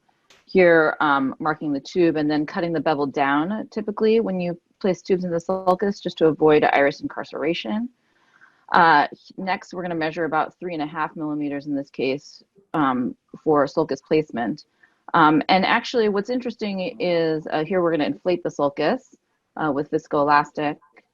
And then Dr. Shah here is going to use a 20 gauge MVR blade actually for sulcus tube placement. And the reason for the MVR blade, I mean, you certainly could use a needle, but I think the fact that you have more of a cutting edge in that MVR blade does make for smoother entry and exit, less tissue shearing, less likelihood of causing bleeding, which I think is one of the concerns with sulcus tube placements. So I think that's a way to try to decrease that likelihood. Now the reason for the belt, because you are suturing the flap down, so you may ask, well, why create that belt anyways? And there's a couple reasons that they find it useful, those who use this technique. One is that they can essentially, without that belt, they find sometimes that after you put the flap down, that tube will kink a little bit. And then also, for the sulcus placement, of course, you're trying to aim at making sure that when you go into the sulcus that you're anterior to the IOL. And they feel that with this belt technique, you increase the likelihood or the direction, the trajectory of that tube to land in the sulcus anterior to the IOL. Mohammed, when you do a sulcus tube, are you aiming to have a bevel down or bevel up?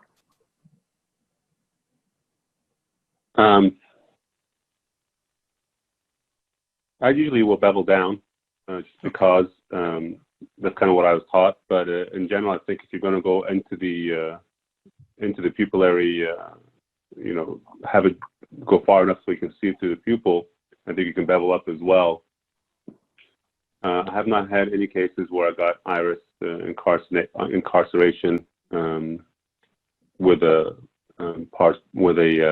sulcus place tube. So I guess I bevel down. Yeah, I tend to do the opposite. I tend to keep these tubes pretty long, so they're in the visual axis, and I bevel up so that when the pupil comes down, then you can still see it. But I've done it forever. At our next webinar, October 3rd, we'll talk about complications, and I'll talk about a case where the patient didn't notice that tube in his visual axis. But certainly, you have a tube that's too short, and you're concerned that the pupil might come down, then I think beveling down is definitely reasonable. We want to stop here now for questions, Kelly? Yes, I think we have mostly questions related to some of our upcoming talk on ripcords. Okay. We do have a comment, just the tunneling makes me think of it from a colleague practicing in West Africa that he uses a crescent blade to make his tunnel before his needle entry.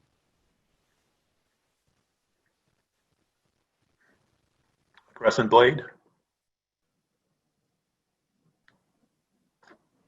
Okay, yeah, I don't have any experience with that.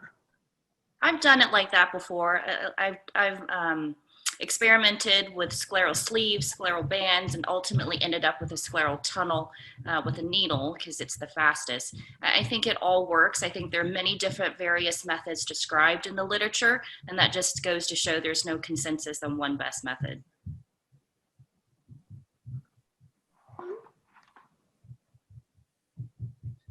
So the last anatomical location is pars plana. There hasn't been a large prospective comparison between placement of the pars plana versus the anterior chamber, but this paper was published in 2018, which collected data from 4 retrospective studies with a total of 275 eyes, and it compared the efficacy and safety of pars plana versus anterior chamber implantation of the tube. And it found that IOP reduction, glaucoma medications were similar between the two locations. And surprisingly, that the odds ratio for corneal failure incidence and overall complication incidence was not statistically significant between the two groups. So the takeaways from this study, this meta-analysis, was that pars plana and anterior chamber placement had similar efficacy and comparable safety. But again, there's no large prospective studies that compare the two. Todd, when might you choose a pars plana location? Well, I mean, I think most of them depend on what's been going on. So if you have someone who's got an anterior chamber tube that's causing corneal decompensation, a lot of times we'll move it to the pars plana. You can move them to the sulcus, but I think a lot of those have other issues going on, so end up being a complex procedure, so you end up moving to the pars plana. Or if they're having a pars plana vitrectomy for whatever reason, just go ahead and just put it in the pars plana. It's just when you start out, there's no need to put it in the AC. Those are probably the primary reasons why. But usually these are more complex eyes that have a lot of things going on, so it's hard to characterize them into one particular category. So. Okay. And there are other circumstances which could affect the tube placement and the way you approach placing a tube. And before we go forward, Andrew, I did want to make an announcement that this recording will be available for all the attendees. I know many of you are making copious notes, which is great. But in a few days after the webinar, we will have this available for each of you. Thank you.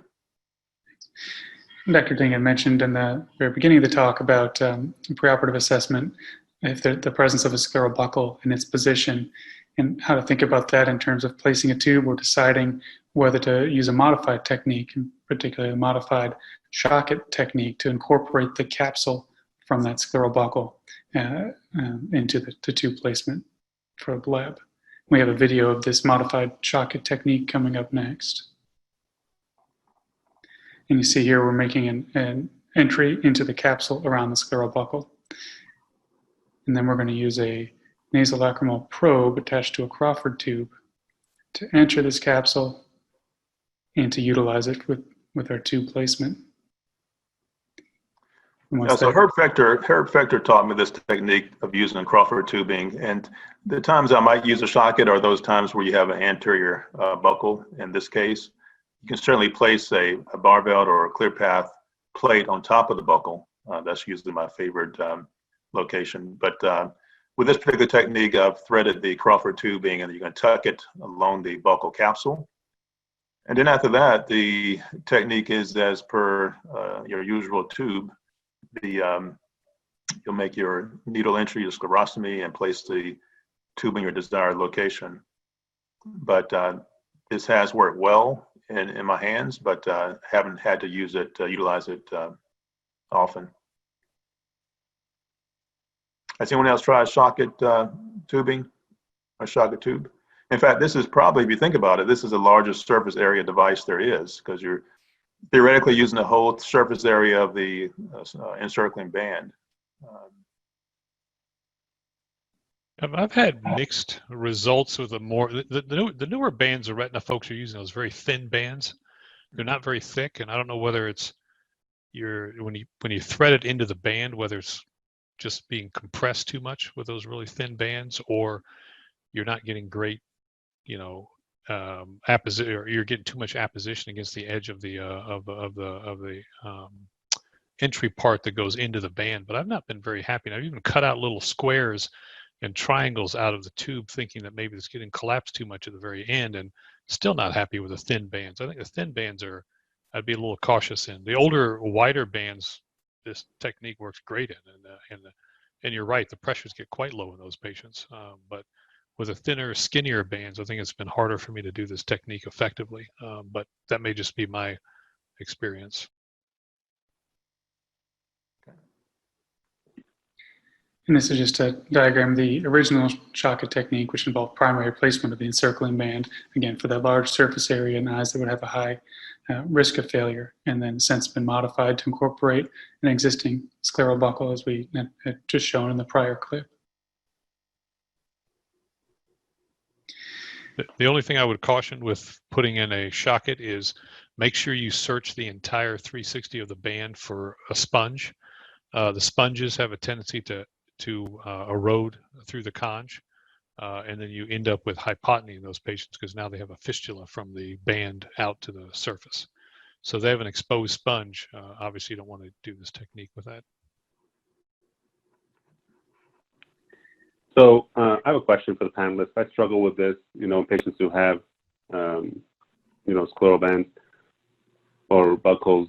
When do you decide to do a socket versus just basically dissecting above the buckle and putting in a bare belt or an armet, or trimming the armet or trimming the bare belt?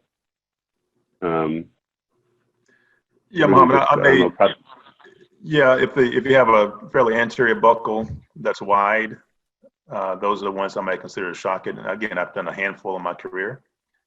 Typically, the buckles are more posterior, and with the profile of the barbell or helmet ClearPath, you should be easily able to, I say easily, these are tough dissections. One thing you can't do, you can't hook the rectus muscles. So it's really important, if you're going to place these on top of the buckle, to make sure you have a really good secure suturing of that plate anterior to the buckle, to the sclera. Yeah, we've gotten 350 barbells in these eyes quite routinely, so I think it's a reasonable thing to do a tube implant. Sometimes the buckle is so anterior that I end up suturing the eyelets to the buckle itself, which is fine. And then just riding the sclera all the way back up to the eyelets, just so I have a nice wide area that the conj can heal over, so I don't have to worry about the conj. Because that area where the conj rides up and the buckle and the implant rides up on the buckle, it's a pretty high surface. So you just don't want the lid to constantly rubbing that area. So I run the sclera all the way back there just to make sure that it takes some of the pressure off that point.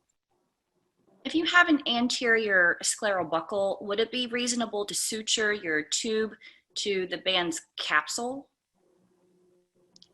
Yeah, that's what Pratav was saying. Yeah, you can do that, but I prefer to actually suture it to the buckle itself. The capsule tends to be flexible and move around a little bit. So just get into the plastic of the buckle is what I like to do. There are a couple of questions from the group related to these post-buckled and vitrectomized eyes. One is, if Crawford tubing is not available, is there another material that could be used for a socket? I'm not aware of one. Is anyone on the panel? I guess you could use IV tubing. I've used that successfully with extending tubes. I can't tell you the lumen size of the IV tubing at this time, but that would be an alternative to Crawford tubing. Dr. Hook is pointing out that an Ahmed tube extender could be used. I do recall also disassembling an Ahmed one time to use for a buckle, and just using part of the Ahmed. Yes, and what suture would be used for suturing to the buckle, Dr. Chawla? Oh, I still use a 9/0 nylon, but you could use an 8/0 nylon if you want to be a little stronger when you're suturing it. The reason I like the 9/0 nylon is because that C2 needle has the perfect curve for passing it through the eyelet of the implant, not particularly because of the suture material. There was a question about vitrectomized eyes as well. With pars plana tubes, how do you avoid hypotony? I guess my comment would be that I just try to make sure I avoid hypotony when I'm placing the tube. I leave the infusion on. I've found that it's remarkably easy to thread that tube into the suprachoroidal space if you've allowed the eye to decompress too much before you put the tube in. But I haven't had trouble with post-op hypotony in that situation. Does anyone else have a comment on that? I agree. Here. Yep, same thing. Thank you. Okay, Andrew or Christos? Yeah, and then kind of segues nicely into planning for control of the IOP in the early postoperative period in these non-valved implants, and thinking of some techniques to help buy some time while we're waiting for the capsule to form and the tube to mature. In particular, utilizing the idea of venting slits in the tube or using wicks through the tube, whether they're made with nylon or Vicryl suture. And we have a video next of venting slits with some nylon suture wicks. Yeah, so this is a tube that's already been placed. As you see, the Vicryl ligature is intact. I use a super blade or super sharp blade to make two venting slits, and anterior and posterior to these venting slits, I'll place, this is a 9/0 nylon suture through the tube. It's important to make sure you go on high mag and make sure you're going straight through the middle of the tube. If you go too much on either side, you could create a large laceration. And then I cut these about 3 or 4 millimeters in length, and you can see this video stop there, but you can see a little percolation of aqueous along the track of the nylon suture. We got some data that we have done this with 7/0 Vicryl and 9/0 nylon that Andrew will share with you. Yeah, and that's coming up. This is a report here from a couple years ago from Dr. Herndon about the effect of using this wick technique using Vicryl suture. And the next slide, here in the table, the short of it is whether or not the Vicryl wicks were used didn't seem to have an impact on IOP or medication use at day 1, week 3, week 5, or month 2. But interestingly, there's some data on the nylon wicks that suggest perhaps a little better outcomes. This study here, it's still under review, but the data are shown, retrospective review, comparing fenestration alone, 37 patients, or fenestration plus the use of these nylon wicks. And we compared baseline preoperative data as well as postoperative outcomes, visual acuity, IOP, and number of medications and complications. You'll see here in the next slide, and then we'll click again. It'll show some red boxes highlighting the key points, and we see that getting into the week 3 point of time, we noticed the nylon wicks do seem to blunt the IOP response and have better control in that early postoperative period, requiring fewer medications. And this need for fewer medications extends out to even the month 2 follow-up, where there's about 50% reduction in medication reliance for these eyes. So perhaps these nylon wicks have better control in this period than the Vicryl experience. Yeah, I mean, this has been great. That's what's great about having fellows. Swaminathan, who was our fellow last year, we were in the OR, and I told him, well, our paper came out with the Vicryl wicks don't really work. He said, well, try nylon. It's less inflammatory. So we did, and as you see the results here, the problem is trying to get you through that first 4 or 5 weeks as you're waiting for the Vicryl to open or waiting to open up the ripcord. And so this is my technique of choice now with getting through early post-op control with using nylon now rather than Vicryl.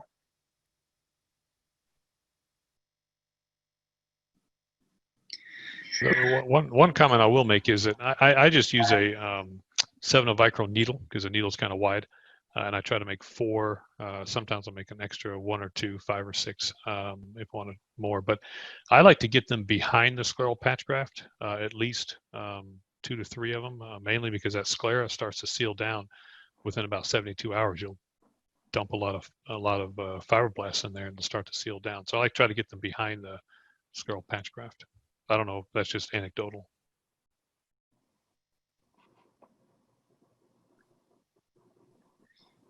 And then we've touched on patch grafts earlier and availability issues and patch graft selection. And there are a number of potential patch graft options. We've shown some clips with sclera. We'll show a clip here using a corneal patch graft in that infranasal quadrant. Yeah, I really like cornea below. I know some of my colleagues use cornea everywhere, but I used to use sclera down below, which really became cosmetically unacceptable. And when I'm using patch graft material up top, I typically don't suture the patch graft to the sclera. But if you're using cornea, I think it's imperative to make sure you at least place one, in this case, 7 Vicryl suture. That cornea is very slippery. And let's show the video again. One thing I also want to show, this is half moon cornea that has been prepared. I forget the company that makes half moon cornea, but it's important to, again, secure the cornea patch to the sclera. And I'm cutting also anteriorly. The half moon is a little sharp at the tip. So I make sure I cut it at the limbus to make sure it doesn't potentially erode through the conjunctiva. And the question is where do we get these? If anyone on the panel can remind me which company produces the half moon cornea, we can share that with the group.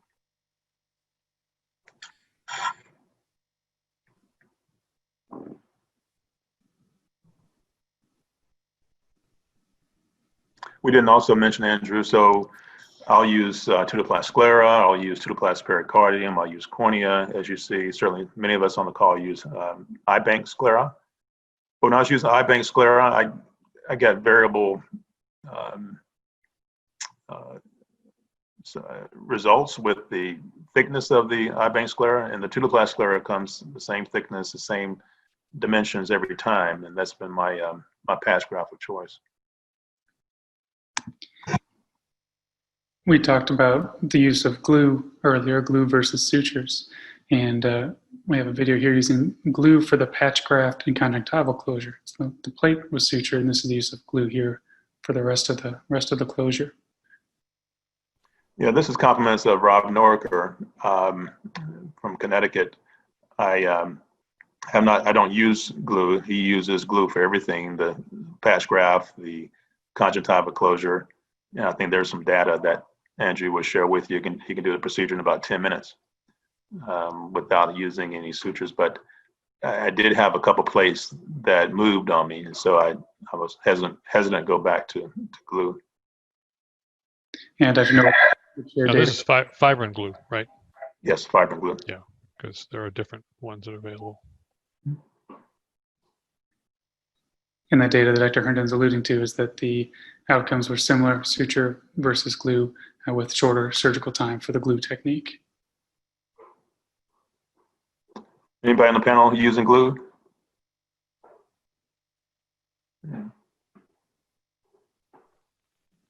I'm not using glue, but it looks pretty quick. I'd like to try it. Yeah. And then now that we've placed the patch graft, planning ahead for closing. And one topic in particular is the use of double layer closure, closing tenons before closing conjunctiva. And this is a video narrated by me. It's tenon closure. You see a horizontal raking technique used to grab a small bite of that anterior tenons. And on the posterior tenons, a vertical raking motion is then used. And the suture is then tied in a 3-1-1 fashion. It's not essential for the two ends to meet. The suture used here is an 8/0 vicryl with a BV needle. About 2 passes of these interrupted sutures are made, again, seen with the anterior tenons with a horizontal raking technique. And then just draping up the posterior tenons with a vertical raking fashion. And then tying this off in a 3-1-1 fashion. Again, not being essential for that tenons to meet.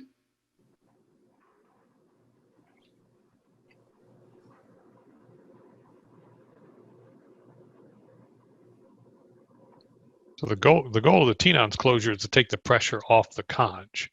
So the conj doesn't have a lot of pressure when the eyelids are moving around and everything. The other thing you can do is if the conj closure is very tight, which there it wasn't, but you can take that tenons and actually suture it to the sclera anteriorly as far as you can.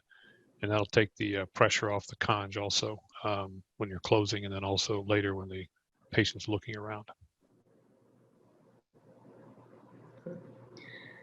And there are different ways to go about closing the conjunctiva.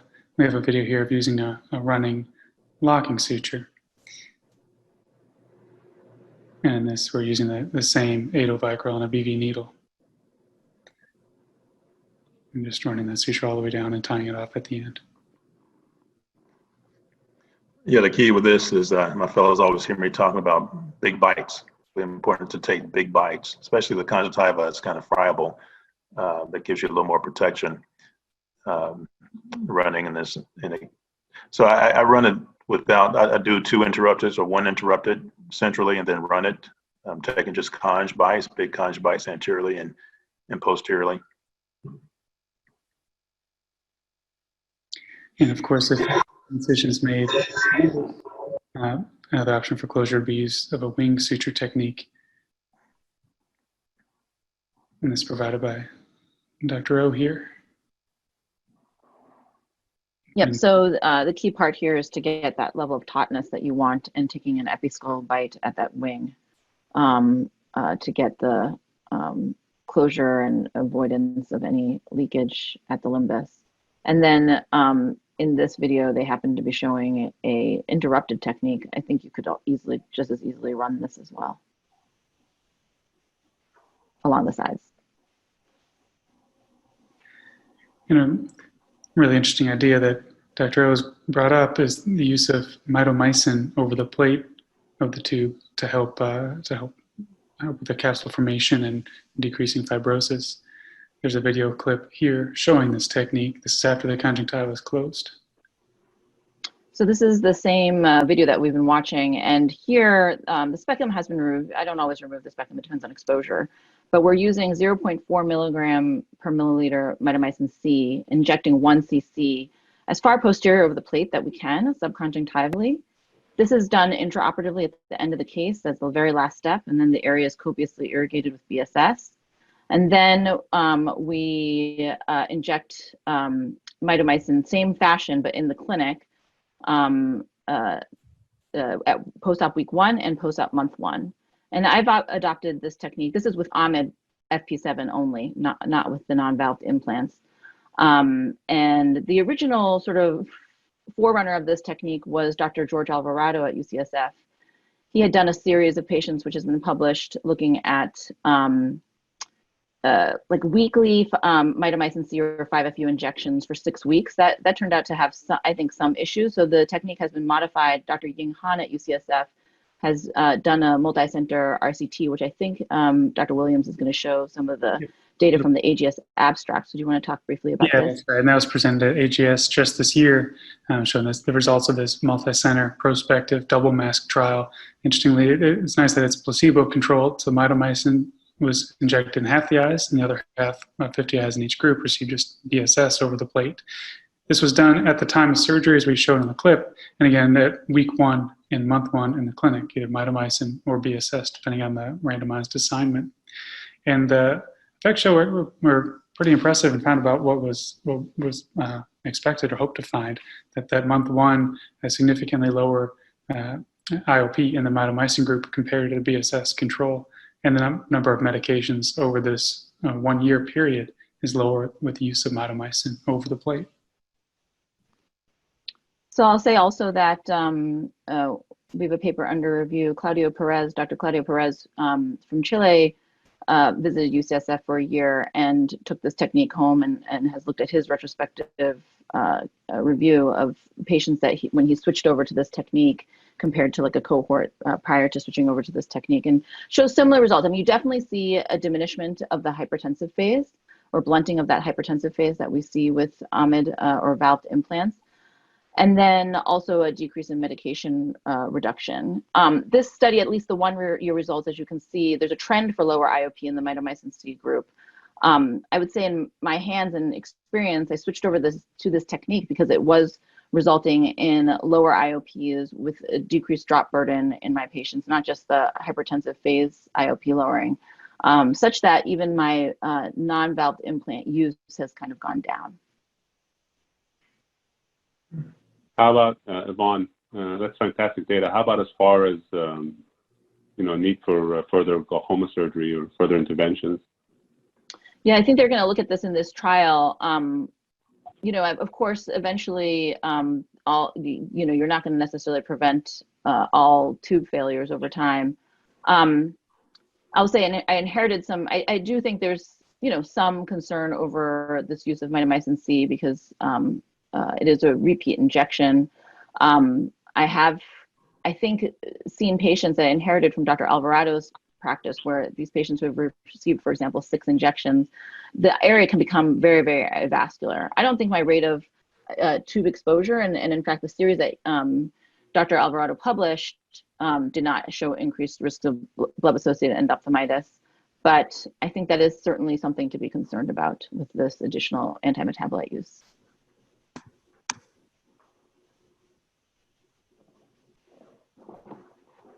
So just 2 last areas of discussion. One about double tube placement. This arose out of the thought that for patients with uncontrolled IOP and complicated glaucoma, there's a need for both immediate IOP reduction as well as long-term IOP control. And as we've discussed, immediate IOP reduction is typically better achieved with a valved implant such as the AMED, whereas the data that we've discussed may demonstrate slightly better long-term results with a non-valved implant such as a bar valve. So the question naturally arose, can simultaneous implantation of a bar valve and an AMED implant help achieve both immediate IOP control and better long-term results? And this is data from published from a study here at Duke that looked at 59 eyes who had simultaneous 2-tube placement, and looked at the IOP, visual acuity, visual field defects, number of IOP lowering medications, and cup to disc ratio, and followed the patients for 7 years post-operatively. And you can see that the IOP reduction from post-op day 1 through the 5-year follow-up period was good. And at 1 year, in the table on the right shows the post-operative 1-year data. You can see stabilization of the mean deviation on the Humphrey visual field, as well as good IOP reduction.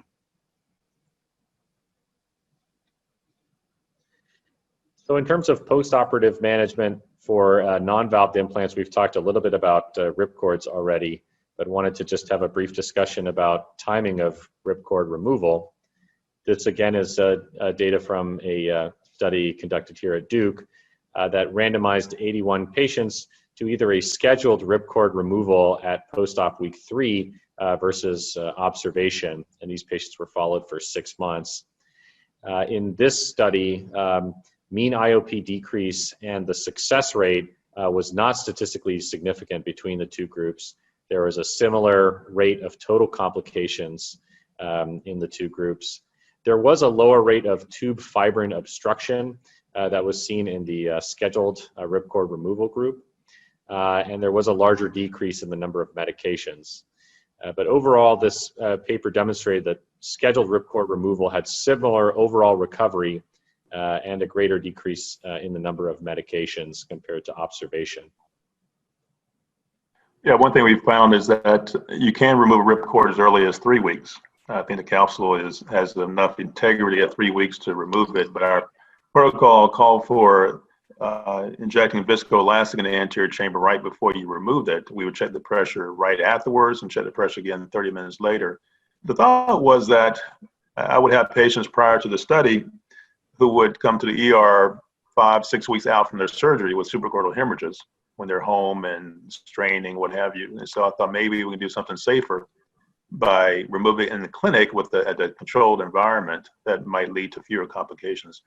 Again, the numbers were small and have enough power to really chart the true differences in complications. But the take-home point is you can remove these as early as 3 weeks safely. And then our final topic of discussion relates to postoperative management for valved implants, in particular, what to do about the hypertensive phase. And I'll set up this discussion with a paper from 1998, which was a retrospective review of 85 patients with an Ahmed valve placement, which sort of characterized the hypertensive phase, in this case defined as an IOP greater than 21 millimeters mercury.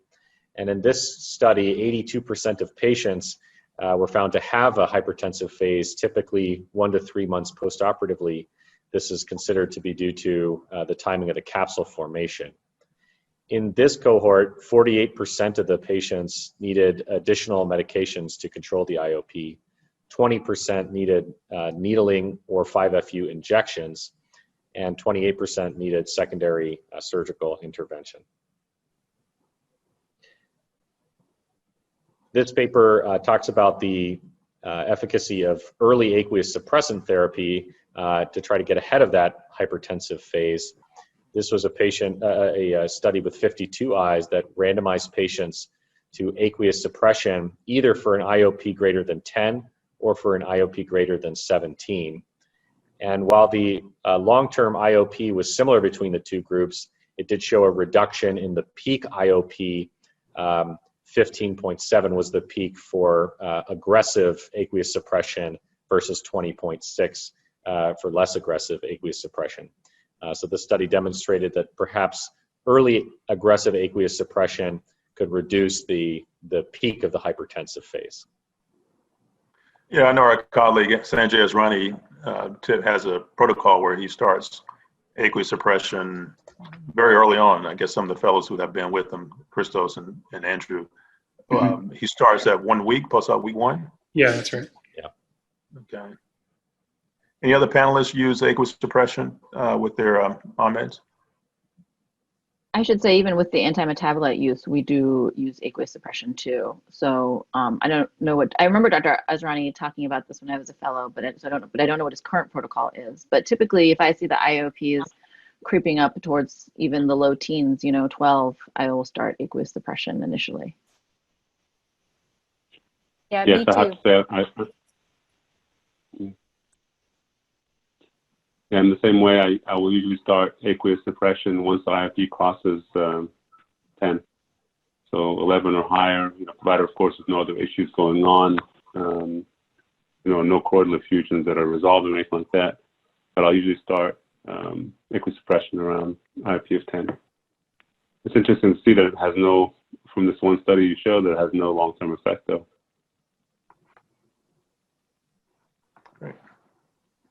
So we're coming right up to the end of the second hour. Hopefully this discussion helped highlight the application of glaucoma drainage devices, which still fill an important role in our surgical management, and discuss some of the different techniques, how they can be tailored to address a variety of different clinical scenarios. Excellent. Kelly, want to make sure that we entertain any questions that may be remaining. Yes, there was a question about combined Ahmed and Beervelt surgery, and if the technique was any different for the Beervelt at the time of the surgery, including venting slits, ligation, and ripcord. Yeah, I had a video that we didn't have time to show. It's really not any different. It's a long procedure and a lot of hardware in the eye. He didn't have a chance to show you the complications. It really, when you look at our study of 59 eyes, you compare it to the TVT complications with the tube group, there really was no significant difference. So the expected number of complications, corneal edema, some diplopia, but in keeping with what the TVT has reported. On these cases, I tend not to use a wick. I do use venting slits because you already have your early control for the first 3 or 4 weeks with the Ahmed. I will say that I probably have done fewer double tube procedures now that the wick technique with nylon seems to be working, but to be determined. There were several questions earlier on about why we might remove the ripcord that comes with the ClearPath implant. And I too remove it and replace it with a 6.0 Prolene. It's just a larger caliber stenting suture than I typically use, and I worry about erosion. So that's my reasoning. Any other? Yeah, it's just, yeah, you can use it as a 4.0 Prolene. You can use it, it's large, it's more noticeable, I think, cosmetically. And that's my only reason. So I've left it in, and I've had 2 poke through, and makes it easy for the ripcord removal. It's right there, ready to come out. It hasn't caused a leak or anything, just the patients have some foreign body sensation, but it has poked through. So I think a smaller caliber is probably better. Yeah, even the 6.0 Prolenes can poke through over time. And I've asked questions, colleagues that I share patients with, you're 4 or 5 months out and they still see this ripcord. They ask, well, can I remove it now and get further pressure reduction? Pretty much clear that after the first 2 months, removing the ripcord won't give you anything with additional pressure reduction. That's been my experience. I actually, Leon, Mohammed? go ahead. I was just going to say, I actually do routinely place a ripcord suture. I only do it selectively in patients that I think are going to be high risk for post-op hypotony. Also coming back to one of the questions about the double tube placement at the same time. So your Beervelt is going to go supratemporal, and you can place your Ahmed supranasally right next to it. If it's a smaller eye, you may have to trim a part of the wing for the Beervelt to make everything fit. Okay. I was just going to say, and I think in the world of ripcords, there's 2 different schools of thought on this. I think what I learned in fellowship and the majority of the faculty at Duke are using ripcords as kind of a mechanism by which to pull early and have some control over when the suture dissolves. So in that case, you're using a smaller caliber ripcord, usually 5.0 Prolene or 6.0 Prolene. But there's another set of people who use ripcords that are 3.0, 3.0 Supermid or 3.0 Prolene or other much wider caliber, in which case they let the tube, they let the bical suture dissolve spontaneously, and then later on they'll remove the 3.0 to get further IOP control. And that's why I think we see some discrepancy as far as we'll talk about when they remove ripcords, because they're using ripcords for 2 different purposes. I think the 3.0 is precisely meant to prevent hypotony when the bical suture dissolves. And I think it does limit the flow, whereas the 5.0 or the 6.0 is not going to limit flow through the tube. Having said that, however, I got to say that for the last probably 6 years, I've not used a ripcord at all. I just will do the bical suture and let it dissolve spontaneously. And I have a patient base, obviously we go through everything as far as, what happens when the tube opens up. And I have to say, well, I'm not going to say that because that's going to happen this week, but I haven't had too many or really suprachoroidal hemorrhages with the tube opening. I have a reliable, very compliant patient population, and I think with good education and really having patients not push on their eye and taking it easy and being careful, I've been able to be lucky enough to not have those issues. Mohammed, where do you find a compliant patient population? Send them my way, please. No worries. So I think we'll go ahead and wrap up. I'm sure there are more questions, Kelly, but I did say we would go 2 hours, and we're a little beyond that. I'm amazed that as many as you stayed along for the ride as did. So a very comprehensive review of a modern day glaucoma device technology. I want to thank New World Medical again for their support. I want to thank the Duke Education team. I want to thank our guest faculty, Mohammed and Yvonne, and our Duke faculty, and particularly our fellows, Christos and Andrew, for really putting together a great presentation.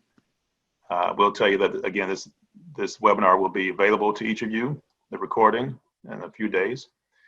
And pencil down the next webinar, October 3rd. We've talked about how to do the tube techniques. Now we'll talk about complications that we can see with tube procedures, diplopia, corneal issues, and we'll talk about case-based management for these problems. That'll be October 3rd at 10 a.m.